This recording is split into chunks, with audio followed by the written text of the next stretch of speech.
Okay, so check this out. You know how the royal family always seems to get away with stuff that would land us regular folks in jail? Well, this story about Prince Andrew and his former digs, Royal Lodge, is just wow. It's another level of messed up. Basically, there's a parliamentary inquiry kicking off to look into the royal family's whole property situation. And what's come out already about Royal Lodge is genuinely shocking. I mean, we're talking about a place where King Charles's disgraced brother, Andrew Mountbatten Windsor, used to live, and apparently it was falling apart. Like, seriously falling apart. But here's the kicker. Try to wrap your head around this. How does someone live in a 30-room royal mansion for 22 years, pay absolutely zero rent, promise to keep the place up, and then never have anyone come by to even check on the condition of the property? Like, not even once? That's exactly what happened with Royal Lodge, and it makes you wonder, right, who was supposed to be watching the store and who just wasn't? Royal Lodge isn't some tiny cottage tucked away in the wood. It's a sprawling, historic property sitting right there on the Windsor estate. We're talking about 30 rooms, landscape grounds, the whole shebang. It's got history. It's not like you can just miss it. So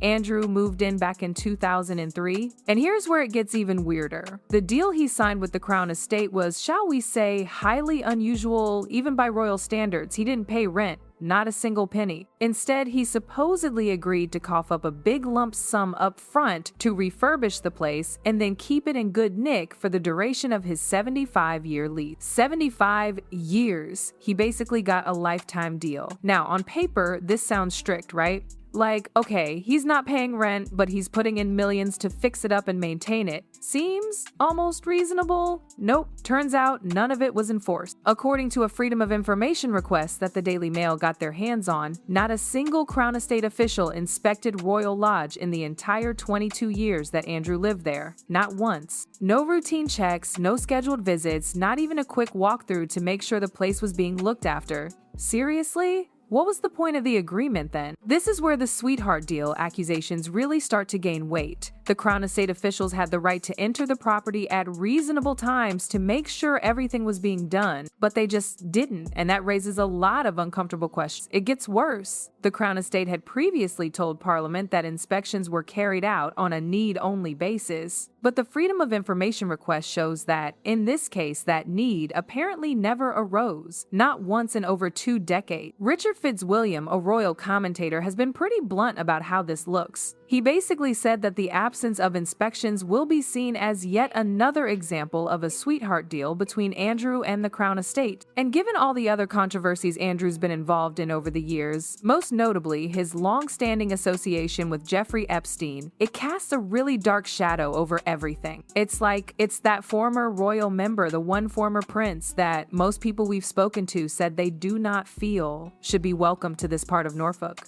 I mean, come on. As the outrage grew over those links, no one thought to take a closer look at the condition of a taxpayer-linked property he was occupying rent-free. It was only after Andrew announced he would be leaving Royal Lodge that the Crown Estate finally inspected the property, and when they did, the findings were not encouraging. The house was described as being in a dilapidated state, with significant repairs needed. So significant, in fact, that the compensation Andrew was due to receive for giving up the lease early, reportedly close to £500,000, is now expected to be wiped out entirely by the cost of putting the property right. In other words, the money he was meant to walk away with is likely to be swallowed up by years of deferred maintenance. All of this is unfolding against the backdrop of Andrew's total fall from grace. He has, as we know, been stripped of all royal titles, including the title of prince, following the publication of leaked emails that contradicted his claims in the BBC Newsnight interview about when he cut ties with Epstein. Well, it's not yet clear whether Andrew Mountbatten Windsor will give evidence in any inquiry or probe conducted by MPs in the Public Accounts Committee. Andrew continues to deny all allegations of wrongdoing. The latest reports suggest he will soon move to a quieter existence on the King's private Sandringham estate, possibly by Easter, at a location that has not been publicly disclosed. But the consequences of this Royal Lodge revelation are not stopping with Andrew.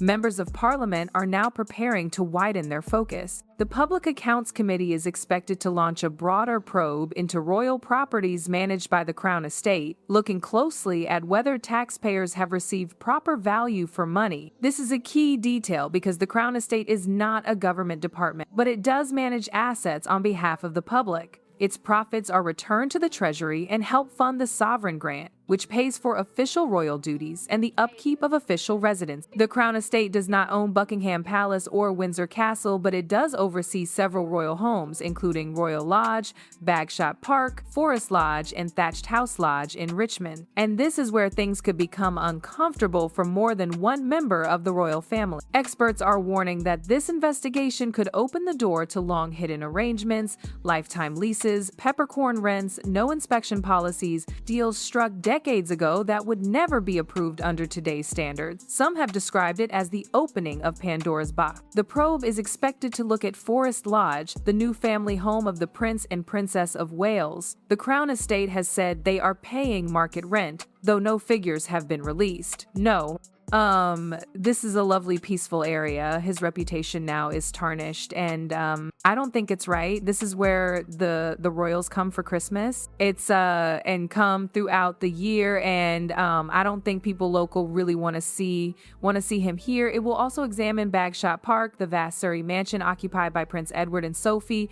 In 2007, they paid around £5 million upfront for the 120-room property and have effectively lived rent-free since under a deal that bears striking similarities to Andrew's. Richard Fitzwilliam has pointed out that these older arrangements are simply not the kind of deals the Crown Estate would strike today. He believes that when MPs examine them later this year, critics of the monarchy will argue that royal tenants have been given undue preference at the taxpayer's expense. And once that argument takes hold, it becomes very hard to put back in the box. Historically, the rents paid by royals living in palace apartments have rarely been disclosed. One of the few exceptions was the Kensington Palace apartment occupied by Prince Michael of Kent and his wife, where documents showed an index-linked rent of around £120,000 a year agreed back in 2010. By contrast, a Crown Estate report published after the Royal Lodge outcry revealed that Princess Alexandra's rent in Richmond Park was around £225 a month. These figures placed side by side are already causing concern. So while Royal Lodge may have been the starting point,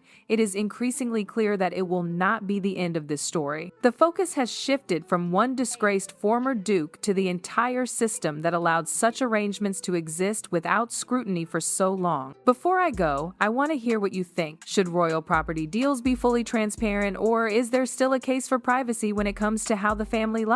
Let me know your thoughts in the comments. And if you want to stay up to date on the latest royal developments, make sure you're subscribed. Okay, so get this. This whole thing isn't just about the money, although trust me, the amount of cash being thrown around is insane. It's about what this says about the entire royal system and what they think they can get away with. The fact that they were able to sweep this under the rug for so long is just mind-blowing. And it's not just about Andrew, right? I mean, he's the poster child for royal privilege abuse, but you gotta wonder who else is benefiting from these super shady deals. Like, we're talking about people living in insane luxury basically for free, while the rest of us are struggling to pay rent and mortgages. It just doesn't sit right, does it? And it's not like the royals are exactly strapped for cash. I mean, come on, they have palaces and estates all over the place. And yeah, some of that stuff is for official duties, but a lot of it is just where they choose to live, and who pays for that? We do. So this investigation by Parliament, it could be a big deal. It could actually force them to be transparent about how they're spending public money and how these property deals are structured. Or it could be another whitewash where they promise to do better, but nothing really changes. Honestly, I'm not holding my breath. But still, the fact that this is even being discussed is a step in the right direction. People are starting to question the whole system, and that's a good thing. Because at the end of the day, these are public assets, and we have a right to know how they're being managed and whether everyone is getting a fair deal. I saw one local woman interviewed about Andrew moving nearby, and she pretty much summed it up. She said, yeah, it's a lovely, peaceful area, but his reputation is tarnished. And she just didn't think it was right for him to be there, especially because the royals come to that area for Christmas and throughout the year. She said, the locals don't really want to see him there. Ouch. And that's the thing, right? It's not just about the money, it's about the optics.